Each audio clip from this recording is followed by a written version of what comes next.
In the 20th century, Europe despaired. The First World War had wiped clean the spiritual illusions of the continent. Faith in social order had collapsed. God was dead. Christianity died in the trenches. Then the West had to replace it with something, to fill the void left by religion's departed guiding principles. Some say it was ideologies like communism and fascism that replaced these old ways of organizing nations. But wait, did God really die in World War I? Did Christianity truly end in the 20th century? If God is dead, when exactly did he die?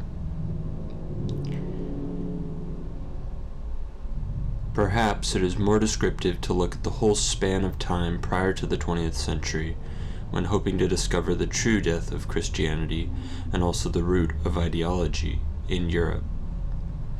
Could we look to the French Revolution as the secular starting point, the initial death of God, the death of the king, and so the death of the divine right of kings, God's system of rule on earth? And Napoleon, that Antichrist, who spread the seeds of secularism that would mark Christianity's ultimate end across Europe, not to mention Europe's colonial holdings globally. But can we go back further? What about the American Revolt? What about Cromwell and the English Civil War, the first unholy decapitation? What about the 30 Years' War and Luther? A spiritual revolution? Freedom from serfdom and the resulting movement of peoples to the New World? If we look at the history books, we find that it was a series of painful transformations that incrementally led the West to abandon religion. Paradoxically, or ironically, the death of the Christian God therefore spreads out over the 500 years of proselytizing and converting the whole world, or as much of it as possible, to Christianity. I want to examine the deterioration of Christianity in Europe, but I don't want to start at the beginning or the end. I want to start with an artist forgotten to history, but who had perhaps the greatest influence on the major painters of the 19th and early 20th century, and so makes an enormous contribution to the art movements directly prior to the period before the First World War. The artist is Adolphe Monticelli, who painted scenes familiar to the milieu of France at the time, but in a wholly new way. The paintings are unfinished. They are thickly crusted with paint. They give the impression that perhaps the light that does exist in the painting is not daylight, but rather comes from some nervous wiring or short circuit in the brain. But the colors and the light shine through. The paintings are effectively the dark, moody, romantic, not to mention modern, versions of a previous style of painting from over a century before Monticelli painted. Monticelli made paintings in a style called the Fête Galante, the genre of art belonging to the Rococo movement of the 18th century. In the 18th century, painters like Watteau and Fragonard defined and popularized the Rococo style. Watteau in particular became famous for his large narrative paintings of the Fête Galante, scenes in which men and women in fine dress occupied idyllic landscapes. Painted overtures to love and the courtly ritual attained in its most sincere pastoral form. In the early 19th century, however, Napoleon had conscripted artists such as David to pioneer the propagandistic neoclassical style of painting. After Napoleon's final exile, new artists like Ingres would take David's emphasis on clarity of form to new heights. His figures were as solid and shiny as porcelain, and perhaps as delicate. By the mid-19th century, the neoclassical style had calcified in the academies into sterile mythological scenes. The newly emerging avant-garde had darkened in tone, establishing the new romantic style of painting. Returning to the Baroque's dimly lit, moody spaces, painters like Delacroix paved the way for the new revolutionary anti-academic spirit in painting. The 19th century saw the most diverse array of new styles in painting. Social critiques and spectators such as Millet, Daumier, and Courbet. Painters like Corot and Theodore Rousseau found ways of incorporating the light and air of the Rococo into a budding naturalistic style. Adolphe Monticelli lived nearly his entire life in relative obscurity in the south of France. He was exposed to Rococo painting in the 1840s when the style was regaining popularity in a revival contemporaneous with the new Romantic movement. So, perhaps Monticelli picked up the style in his youth and adhered to it later in his life. The dark scenes of groups of dressed-up actors and actresses recalls the fiery plasmas of a dream turned solid through thick pigment and oil. Monticelli reached back through time to the distant 18th century, before the trauma of the Revolutionary Wars, before industrialization and urbanization swept France, back in time when the provincial landscape of southern Europe still held sway over the emotions and routines of its populace. He was not the last to attempt to rescue Provence from the tides of revolutionary advancement. Monticelli had a profound impact on perhaps the two most influential painters of the late 19th century, Vincent van Gogh and Paul Cézanne. Cézanne would travel to Marseille to visit Monticelli and paint with him, and Van Gogh wrote extensively about the older painter in his letters. Between the two, Van Gogh and Cézanne influenced nearly every modernist painter of the 20th century. Where does that leave Monticelli? Monticelli was, perhaps not purely in style but in temperament, a romantic at heart. He spoke oddly, using archaic phrases and words which had personal meanings to him, and so were not easily understood by listeners. He liked to confuse people deliberately, playfully. He loved music. A friend of Monticelli's described the inspiration he found in music. Quote, "Music drove him into a frenzy, especially gypsy music. As soon as the bow had left the violin, he went to his room, lighted all the candles he could find, and painted as far into the night as possible."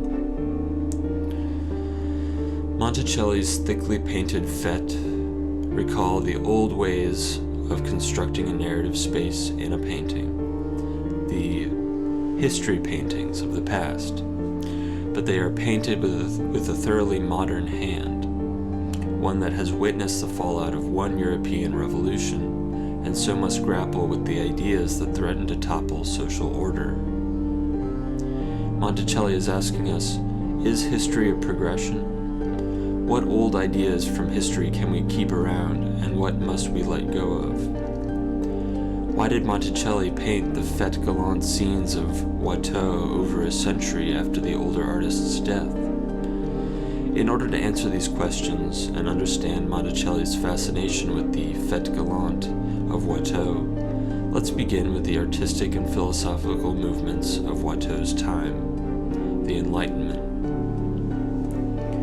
In art, the Enlightenment's history runs parallel to the emergence of the Rococo art style.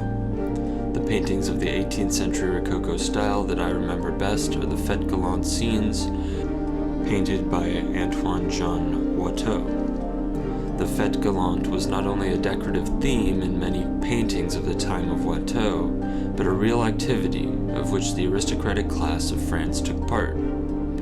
Fête galante means grand party, celebrating the conventional manner in which courtly men and women engaged in polite, amorous conversation outdoors. At the time, viewers would have considered Watteau's depiction of the fête galante as illustrations of customary affairs of high-class Parisians. To Watteau, these scenes held courtly gallantry as the transfiguration of love into light itself. Indeed, the free space and time enjoyed by the wealthy and aristocratic people of France he began a new trend not only of love as light across the European continent, but also the shimmering new light of ideas. The light in Watteau's painting was important to the history of art because at the time it was a new development. Prior to the Rococo style, artists had, for the most part, worked in the darker tone characteristic of the Baroque era. Artists like Caravaggio, Rembrandt, and Rubens created paintings with dark, shadowy backgrounds, generally with a single light source illuminating the focus of their narrative. Rococo painters, on the other hand, used bright backgrounds as an allegory for the budding spirit of the century of New Thought. Philosophers in the salons of Paris and the coffee houses of Britain had begun the process of confronting old religious ideas, desiring to separate the true concrete ideas from the traditional propositions of metaphysics.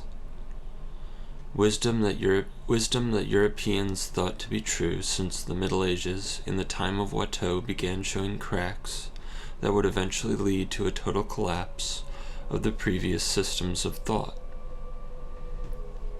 David Hume's revolutionary skeptical treatises cast doubt on a priori knowledge, or beliefs given to us by God. A century before, René Descartes had sown the seeds of the new movement in philosophy by forefronting man's responsibility to rely only on the human mind to obtain truth and knowledge.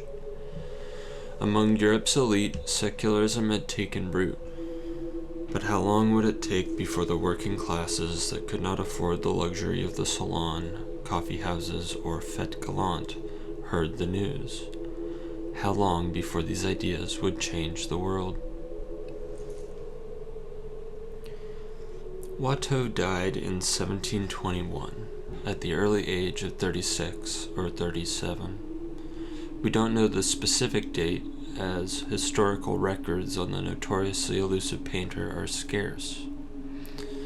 20 years later, when the infant Enlightenment movement had grown in scale and identity, another painter was born, this time in Spain. Francisco Goya grew up in Fuendetodos, a small town near the city of Zaragoza.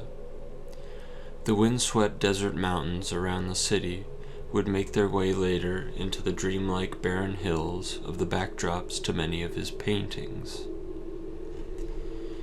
Goya began his professional career as an artist working for one of the artistic institutions that the ideas of the Enlightenment would eventually uproot.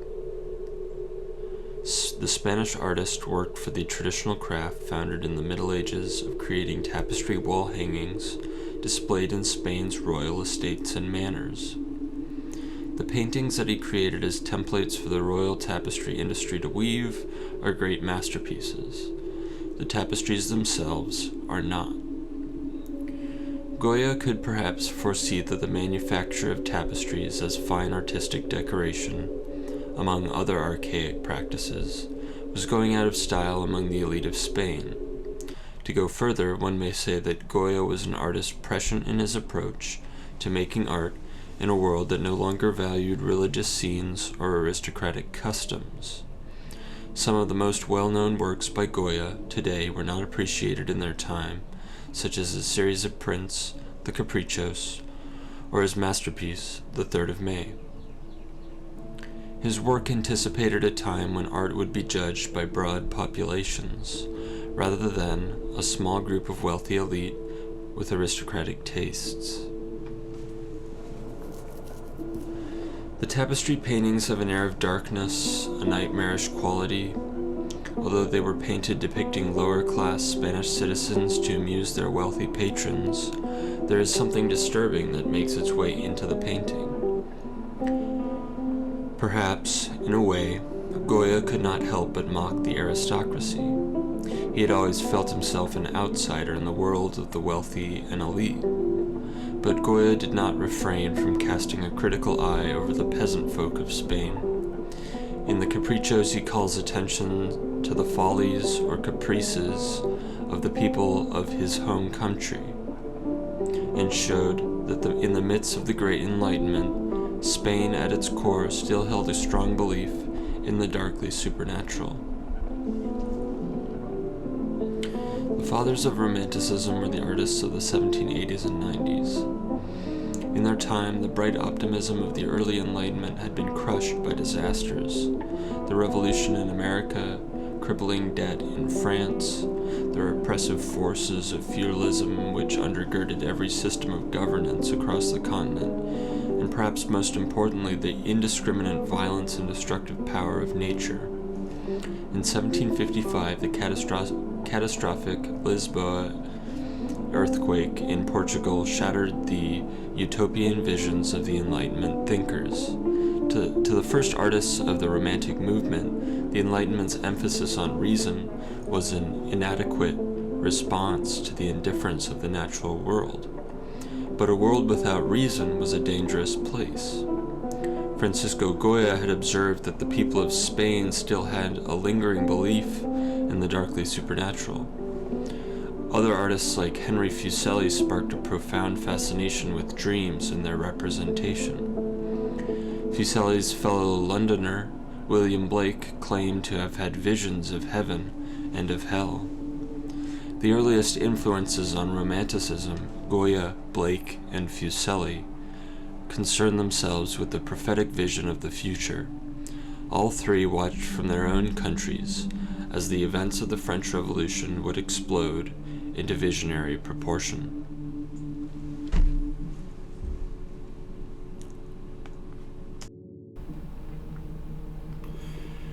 In France, in the 1780s, the national debt had led to crippling taxation of the peasantry and bourgeoisie and massive inflation of the French currency.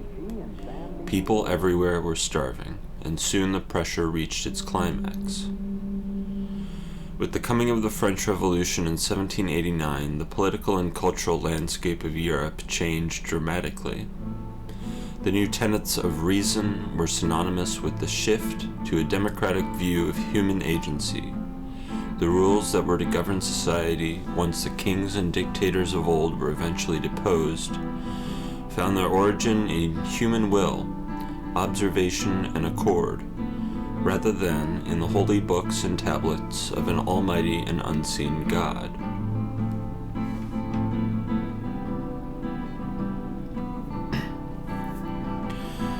When the National Assembly took power away from the king in France, French citizens began the harrowing process of proving to themselves and the rest of Europe that a secularized state could function just as well, if not better, than a feudal monarchy.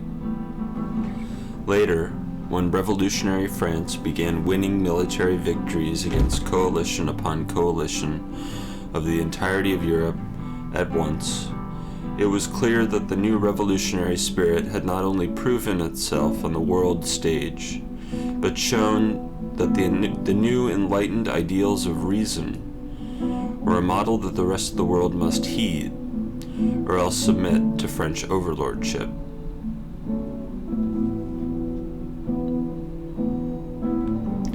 The key point of the revolution in France was that it was not only a political overhaul, but a development fueled by a cultural phenomenon. The people of France now controlled the nation, rather than the clergy, nobility, or king. The entirety of the French populace could now fight in the wars for France's sovereignty, rather than a few thousand noblemen, like the Austrians, Prussians, and British. Napoleon said he spent 30,000 men in a month, while the Austrians had 150,000 men fighting in total. The revolution was a movement by the people of France, therefore it held power only inasmuch as it was fervently supported by the people. Reason, therefore, can be said too to succeed only as much as it held popular support. Indeed, the main tenet of the French Revolution was not reason, as it was understood by the Enlightenment theoreticians of the 18th century, as much as it was the people's accession to its leadership. At the end of the 18th century, political rule, as far as it was replaced by reason, was determined by popular demand. How did France's shift in power structure towards wider popular control affect art? The church and the state which had sponsored the arts for millennia as a means to ensure their support, had ceased to hold sway over the government. Beginning in the 19th century in France, as a rule, the clergy, nobility, and king no longer supported the arts as a means of upholding their political importance to the degree that they had previously. Therefore, artists had to look to the new model of popular demand to sell their paintings on the market. In France, the painter David created propagandistic masterworks in service to the revolution, and then later, as the power structure shifted again, to France's new dictator, Napoleon. On the 2nd of May, 1808, after Napoleon had invaded Spain and placed his brother on the Spanish throne, the people of Madrid rose up against their French occupiers.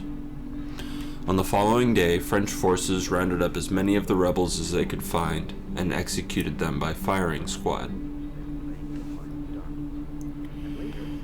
Francisco Goya depicted the events of the 2nd and 3rd of May in two paintings which, in the turmoil of the resulting Peninsular War, were not exhibited.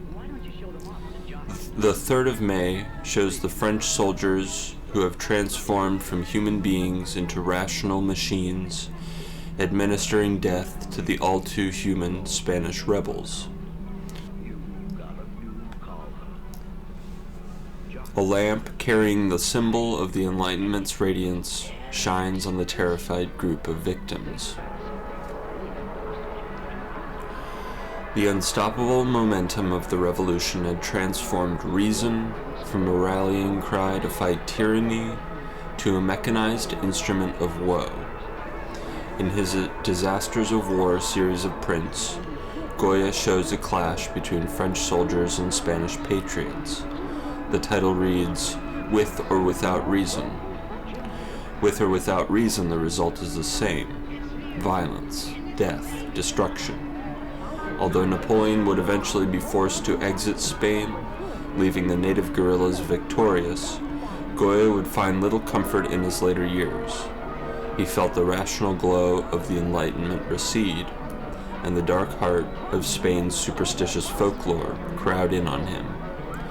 Deaf and suffering from a mysterious hallucinatory disease, Goya would eventually leave Spain altogether, living out his last days in, of all places, France.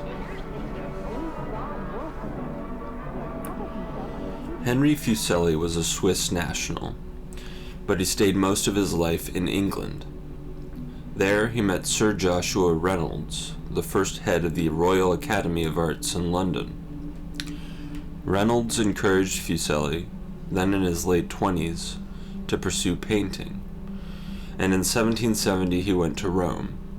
Rome was the capital of the arts in 18th century Europe.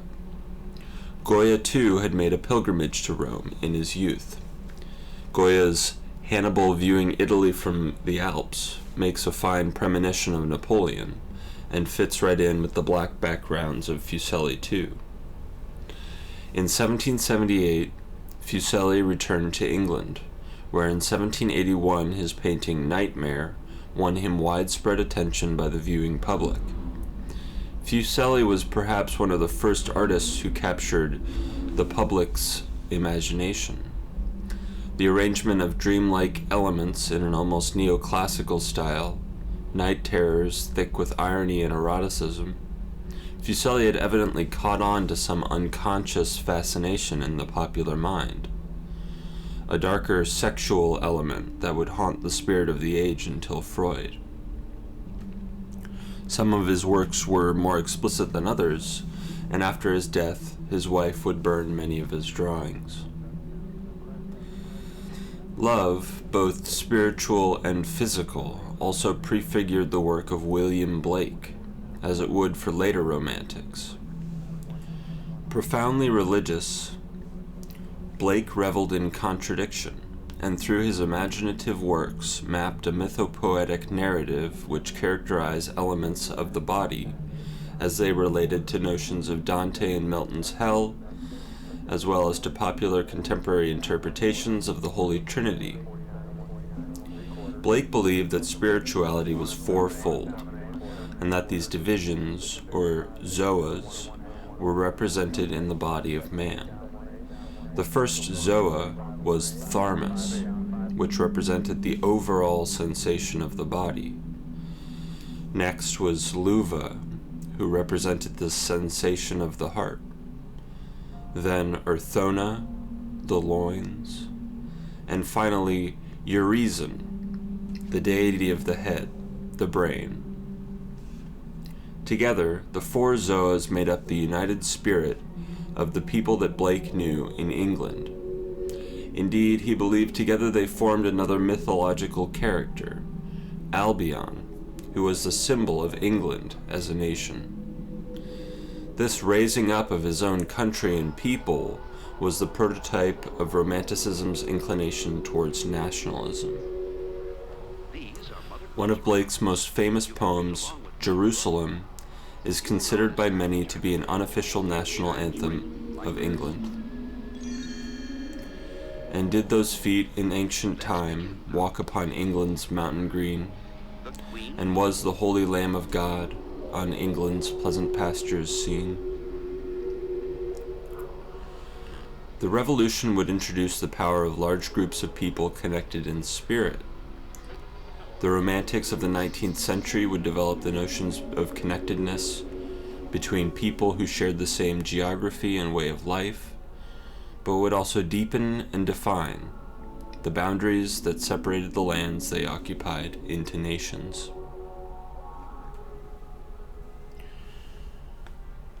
Théodore Géricault was born in 1791. The revolution in France had begun just 3 years before, and would only intensify as Géricault grew into his youth.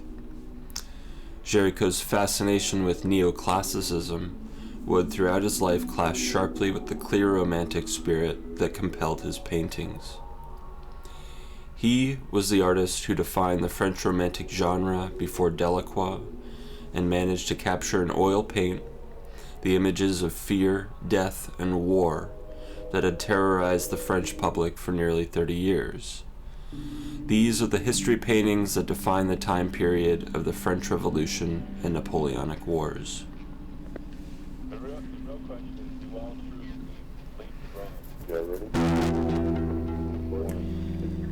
The Roman. The Roman, when his burning heart was slaked with blood of Rome, threw down the dagger, dared depart in savage grandeur home. Lord Byron. When the forces of a united Europe ousted the great Roman, Napoleon, the restored Bourbon king Louis XVIII gave Jacques-Louis David, Napoleon's court painter, amnesty. However, David, who had seen and painted his way through the First Revolution and then dictatorial coup d'etat, decided that enough was enough. He exiled himself from Paris and settled in Brussels. Why not stay? The king had also offered him a position as court painter again under the restored crown. Perhaps David's loyalties still lay with the ousted Napoleon, and he saw the return to the old ways of ruling nations by divine religious right as a step in the wrong direction, a step backwards. Maybe, in order to emulate his greatest subject, he chose to follow him into the legend of his exile. Although the days that David had chronicled were gone, the changes dealt by the French Revolution, and more importantly by the superhero figure that was Napoleon in his time, could not be stopped.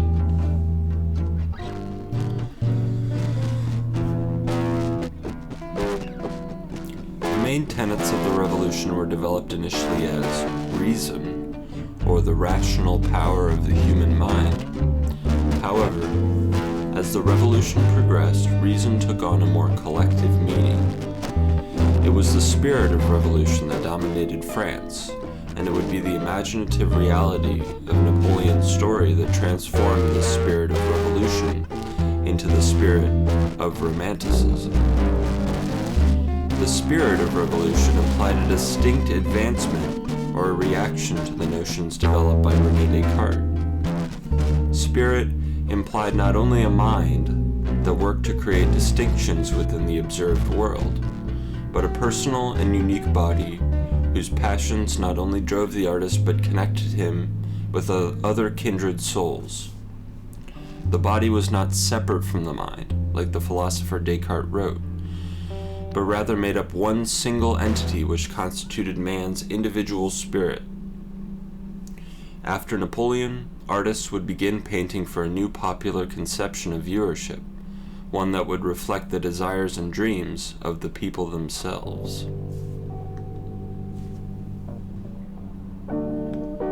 The Romantic artists also generated through poetic engagement the energy they thought people needed to wake to the reality of their futile imprisonment and call them to action.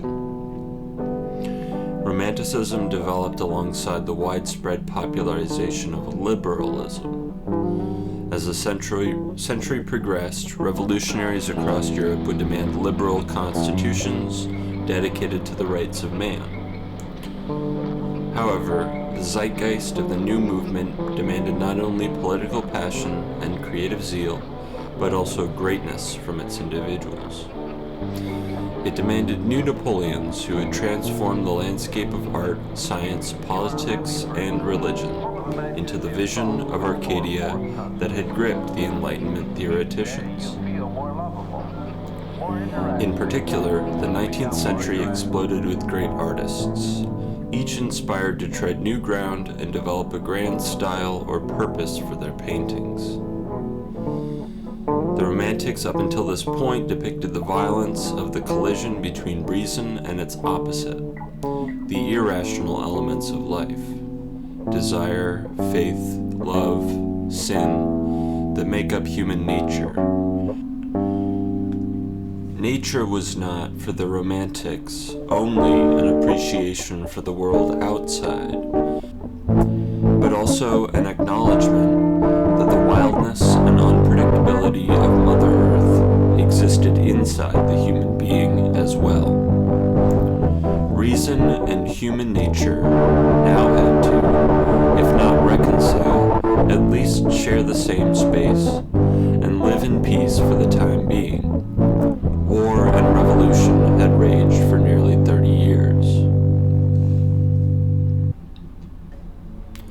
In Germany, national political cohesion had existed in the loose confederation of states known as the Holy Roman Empire.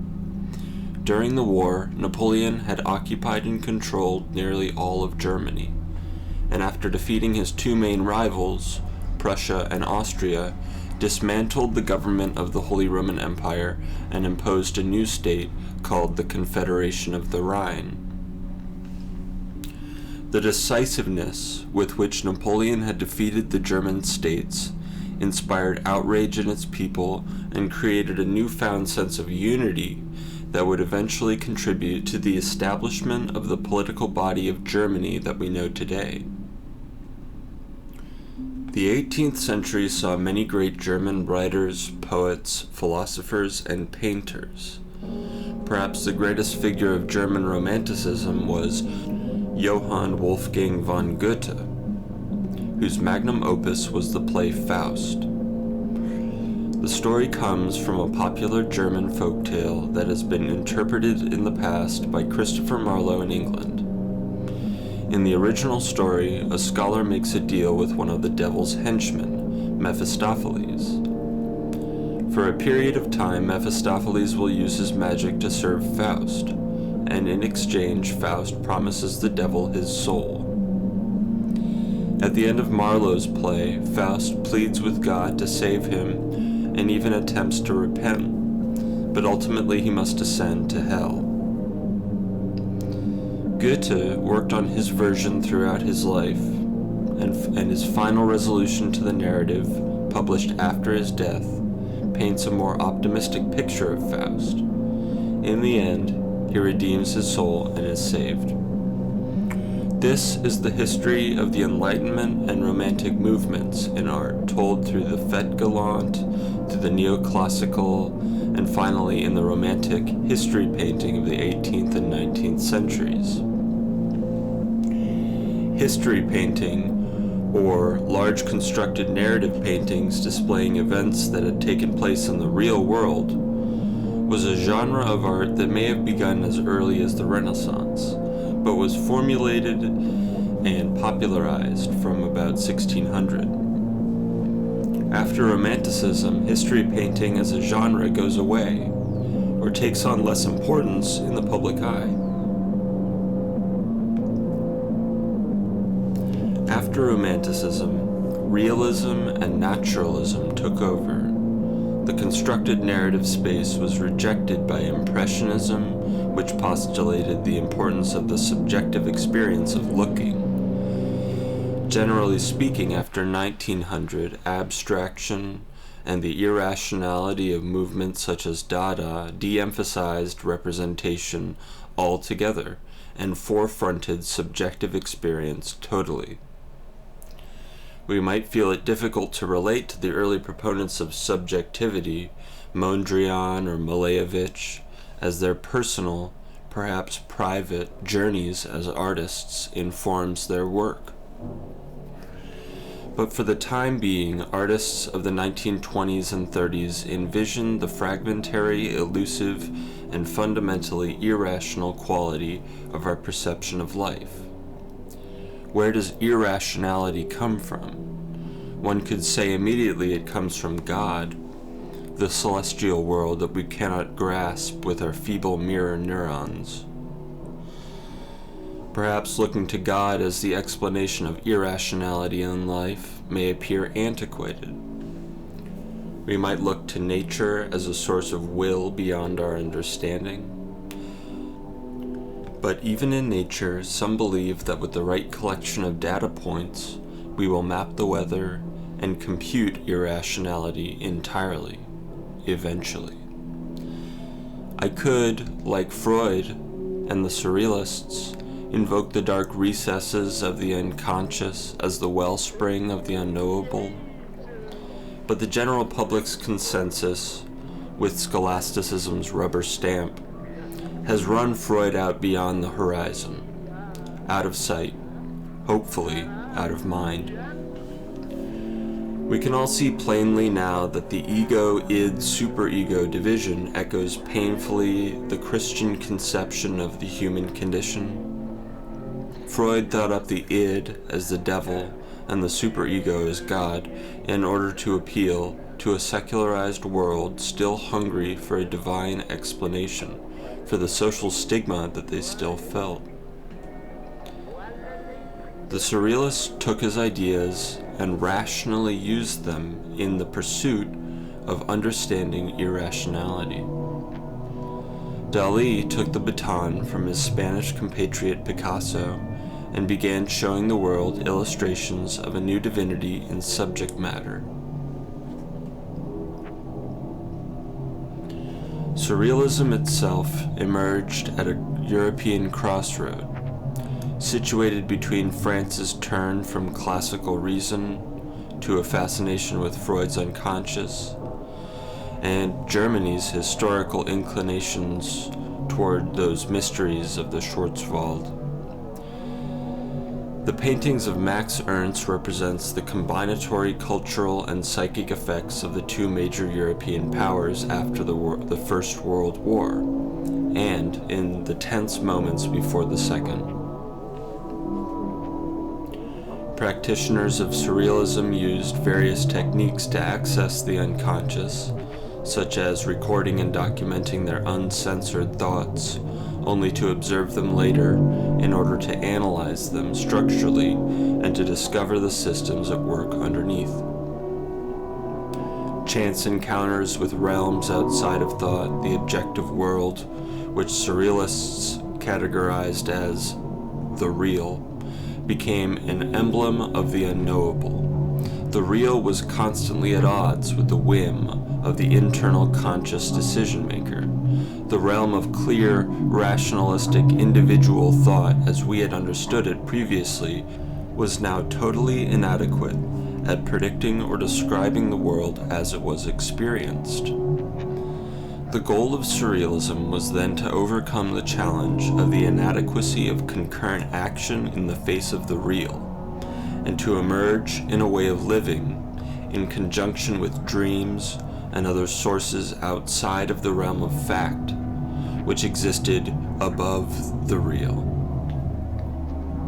Surrealists wanted to know the real and bring light to the unconscious restrictions and limitations of the mind. Freud in general has had a heavy influence on contemporary popular philosophy and theory. Surrealism represented the cultural manifestation in the arts of the spontaneous reaction to Freud's theories. Surrealism was the new frontier, the great mystery of life now subject to contact, analysis, experiment, either due to one's authoritative action or else secession of control and therefore passive documentation of chance encounters or synchronicities.